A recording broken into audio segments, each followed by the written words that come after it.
Hey everybody, I'm that one guy, and I wanted to create a series of videos to go over the Weakauras I've created.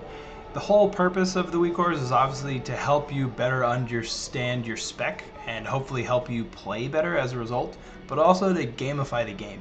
Because WoW does present you with some spell alerts for the specs you play, but not all. And so that leaves you looking for ways to identify if a certain buff or debuff is active.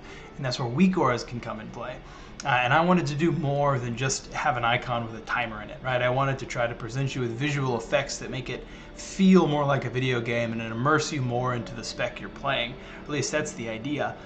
So in these videos, I'm going to go over the Weakauras I've created, how I intend for them to work, and show you how you can modify them if you'd like. So whether you've already found my Weakauras, or you're looking for some for a certain spec, or you just want to have a better idea of how Weakauras work in general, hopefully these videos will help you with that. Blood Death Knight, Blood DK, lots of red for blood. Alright, so this again is what like everything would look like when it's on your screen. You've seen some of this if you've already seen Unholy and Frost because they share hero talents and they share just like a general pack that I made for each of them. Obviously this won't all be on your screen at the exact same time, so we're just going to go little by little, starting with just general. This DK Runes CD will set to load as never, right? If you want it to load, you would just come in here and uncheck that never box. But what it does is it is the same version of the runes, just without color and without that rune in the middle of it. And instead of that rune, that image, there's a number for the cooldown of when that rune will come back up off cooldown.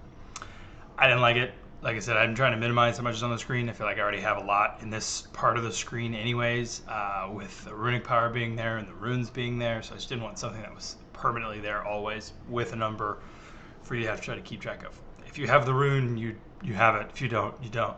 If you want to know about the cooldowns of it, you would just activate that one. Runic power, tiny little bar right underneath it.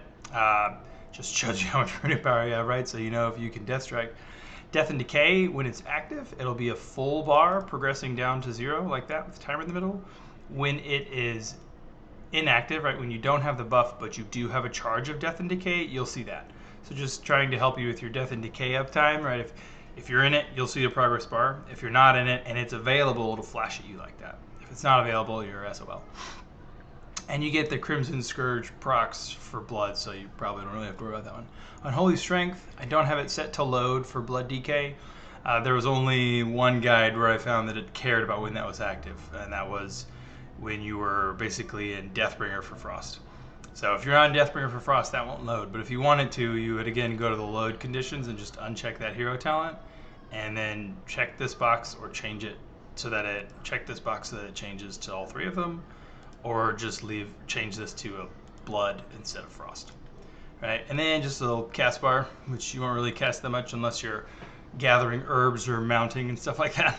Okay, I will come back to the hero talents at the end. Here I see the runes 1 through 6 right there. Each spec has its own set of runes, color, and image, so that it just kind of feels a little more on brand. Bone Shield. All right, so this is a little two-part thing, and it may be hard to see at first, but I got kind of used to it. Maybe I need to put them in a different location because again, I feel like I'm using up a lot of screen real estate up here. So we'll see. If it's changed another time, that's why. But what Bone Shield is it's 12 bones because you can have up to 12 charges of it. And it starts with the black bones first, are 1 through 6, and then 7 through 12 are the red ones on top of it. So it's just kind of that crosshatch bone image. And when you see 6 images of crosshatched bones, then you know that you have 12 charges of it. Right? With that is Bone Storm, right? Bone Storm has a condition for your Bone Shield charges being consumed, and then also Tombstone. Both have conditions for your Bone Shield charges being consumed, and both of them, what I was reading, didn't really want you to use it until Empowered Rune was on cooldown, obviously because it can have some cooldown reduction for that from consuming the Bone Shield charges, so those will not show unless Dancing Rune Weapon is on cooldown. Okay, this image pops up when Dancing Rune Weapon is off cooldown, right? Just because it's anything with CDR. I know it's a long one, it's a 2-minute cooldown, but anything with CDR, and this can have some pretty good cooldown reduction to it, I'll use a Weakura tracker for it, just because again it can come up sooner than you're expecting it to because of that. But that's why that'll be there. And then when it's gone, you'd be able to see, Tombstone and Bone Storm, right there. So it would be a kind of situation where if you wanted to be able to use them and you were relying on those two Weakauras to tell you that they're available, well, hopefully you'll realize you should use Dancing Rune Weapon first. That's the only condition to it. If you wanted to change that, it's in the triggers here. It's looking to make sure that you have Dancing Rune Weapon on cooldown, that obviously it's off cooldown, Tombstone, and that you have 5 or more Bone Shield charges. And then this fourth one is that you are in your Death and Decay. So there's a lot of conditionals to it for it to activate or show that it's a button you should push now. If you don't like that, right? And then the same is going to be true for Bone Storm, because both of them have the same conditionals, right? Make sure Empowered Rune Weapon is on cooldown, that you have enough Bone Shield charges, and that you're in your Death and Decay. You could set it to like show but be grayed out if like maybe your Death and Decay isn't active, as maybe hopefully a visual reminder to you. But the idea is that you're so good at constantly keeping up your Death and Decay that you'll know. And obviously you don't want to use that outside your Death and Decay, according to what the guide says. So you won't know to use it until you're standing it. So don't be bad about your Death and Decay. Consumption and Blood Drinker, they're the same image, just because they're on a choice node. So it's like, all right, this is where you'd look for that talent, right? Whenever it's off cooldown, you'll see that image right there, right? Just kind of diagonally up from some stuff. Like I said, Blood Drinker is the same thing. Blood Boil is those 2 charges, right? Because you have 2 charges of Blood Boil, 1, 2. So when it's off cooldown, you will see 1 or 2, depending on how many charges you have available. Crimson Scourge, you've seen that one. That's just the base one that you already get with Blood, letting you know your Death and Decay is free to cast.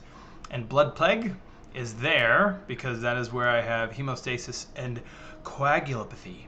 Hopefully I said that right. Say it however you want. But Blood Plague is white when it's not active on your target, and then it'll be red when it is, and then progressing down to not being present anymore. And then Hemostasis will show there when it's active and the number of stacks you have, and same thing for Coag. I'm not going to say the whole word again. And they have a condition, both of them, that they'll glow when there's 3 seconds or less. So if you're able to refresh it, right, they'll glow at 3 seconds, letting you know that that's the time to do so.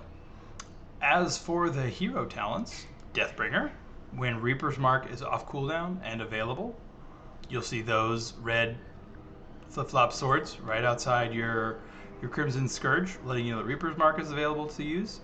And then these are your Exterminate stacks, 1 and 2 stacks of Exterminate, right? So as you have those, you'll see that, let you know how many you have, and when you use one, obviously one goes down. Pretty straightforward. And then if you're not in Deathbringer, you're in Sand Lane. Sand Lane just adds more red. Okay. Gift of the Sand Lane, when you have that active, this will be a progress timer letting you know how much time you have left on Gift. Essence of the Blood Queen is right behind Vampiric Strike and Infliction of Sorrow. It's this progressing down to 0, letting you know how much time you have left on that buff. Vampiric Strike will look like that when it's active. When it replaces your Heart Strike, you'll see that icon there, letting you know you have Vampiric Strike. And when you're talented into Infliction and Sorrow, which you will be if you're at max level, and you have that ability, you'll see that icon. It's the same thing as Vampiric Strike, just flipped upside down and black and red instead of white and red. Okay, that's it. So just another little visual cue for those. And then if you summon a Blood Beast, you'll see that. Right, it's a little darker red and an inverse image of basically Crimson Scourge. But when you activate a Blood Beast, this will tell you how much time you have left on it, just so again that you know it's there. Okay, so that's it for all of the Blood DK stuff and its hero talents. I will clunkily go through just kind of playing the spec so you can see how the stuff pops up on your screen. I think I am in Sand Lane right now. Yeah. So nothing will show up on your screen until you are in combat. Once you activate combat, that's when you'll see all this stuff, right? Letting you know your Blood Boil charges, right? That Blood Scourge is active, your Hemostasis stacks, that Empowered Rune Weapon is available to be cast, how many runes you have, right? And then this is telling you that you aren't in your Death and Decay, but that you have a charge available. Oh look, I'm in Crimson Scourge, that worked out. Okay, that's kind of what you see on your screen here. When you use your Empowered Rune Weapon, it's going to show you both of those, right? Because we have 5 Bone Shield charges, Empowered Root Weapons on cooldown, and we're standing in our Death and Decay. When any of that's not true, like see, they're not up there anymore. They didn't just come off cooldown, it's just that the conditions were no longer met. And the same would be true if we used Bone Shield charges, right? As soon as I use one of them, I use Tombstone. So Bone Storm's still off cooldown, but you're not going to see it. And there's Infliction of Sorrow. You're not going to see it because I don't have enough Bone Shield charges. As soon as you get enough Bone Shield charges, it'll show you that Bone Storm is available. So it's again, it's related to the conditions being met. Death and Decay being active, Empowered Rune Weapon being, Dancing Rune Weapon being on cooldown, and then you having enough Bone Shield charges. That's it. All right, and then there is letting you know that consumption is available. That would be what it is. And again, you can kind of see what I mean by like maybe, just maybe, there is too much on the screen in terms of your screen real estate, right? And how much you actually have available to you or not. It does feel like a pretty fun and mostly intuitive spec to play, bouncing between, bouncing between not empowered but dancing rune weapon. Anyways, bouncing between your runes and your runic power and things like that, right? Yeah, it seems kind of fun. That's it for just like the blood stuff, what it looks like, how you can keep track of all those things when they pop up on your screen, and then the stuff that comes with it. There's Vampiric Strike, Essence of the Blood Queen when you're in Sand Lane, and then for Deathbringer, it's the same stuff. And again, same deal. You won't see any of the stuff until you're in combat, and then that's just telling you Reaper's Mark is on cooldown, or sorry, yeah, is off cooldown, and you can use it. And everything else is the same, right? Absolutely everything else is the same. So that was just letting you know Reaper's Mark is available. If I got Exterminate, there it is, right? That's how many charges of Exterminate you have, right? And then as you use them, they will go away. When eventually you use them, they will go away. So that's it for the Blood Death Knight stuff. If there's anything I left out or you feel like should be included, let me know. And again, if any of this has changed, it's because I just decided to need a less obstructive view of what's above your head. But again, if you have any suggestions, feedback, think stuff needs to be included or changed, just let me know in the comments below. Otherwise, I hope you like it and have fun. Again, I hope you found that helpful. I do intend to make a Weakura pack for every spec. So if I haven't made one for the spec that you play or that you'd like to see, just comment that down below. Again, I do intend to make one for every spec, but if I see people asking for it or really wanting one, I'll probably get to it quicker than if I just do it on my slow, leisurely pace.